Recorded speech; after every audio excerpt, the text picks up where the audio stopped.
eyebrows, but it's not as big as the Democrats have suggested. What do you make of all of this?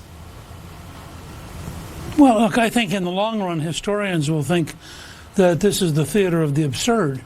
The president, by the way, gave an extraordinary, historic speech on religion and religious freedom yesterday. People I know who care deeply about that topic think it's one of the most historic speeches given by any modern president on the issue of religious liberty and God.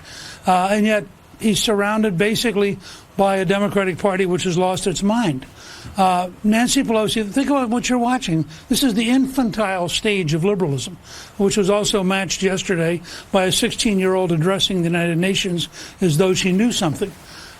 Nancy Pelosi hasn't seen the transcript, hasn't interviewed the whistleblower, has no new information.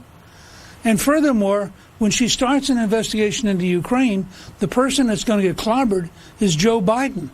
If you look at Hunter Biden, his son, both in China and in Ukraine, what you're looking at is a case study in corruption. And so Nancy Pelosi should have announced an investigation. She said nobody's above the law.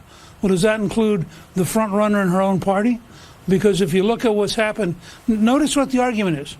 The president says, gosh, to a brand new anti-corruption reformer, which is what they have now in Ukraine, a comedian who won the race because people are so sick of the corruption.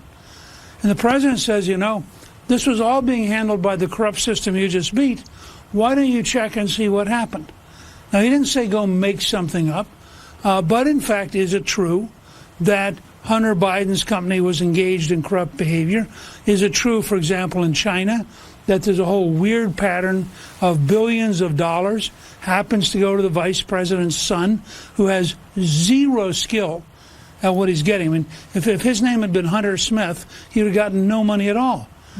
So I think what Pelosi's doing is opening up a can of worms, and the largest worms are going to be Hunter and Joe Biden, not Donald Trump. What I don't understand is, Mr. Speaker, you know,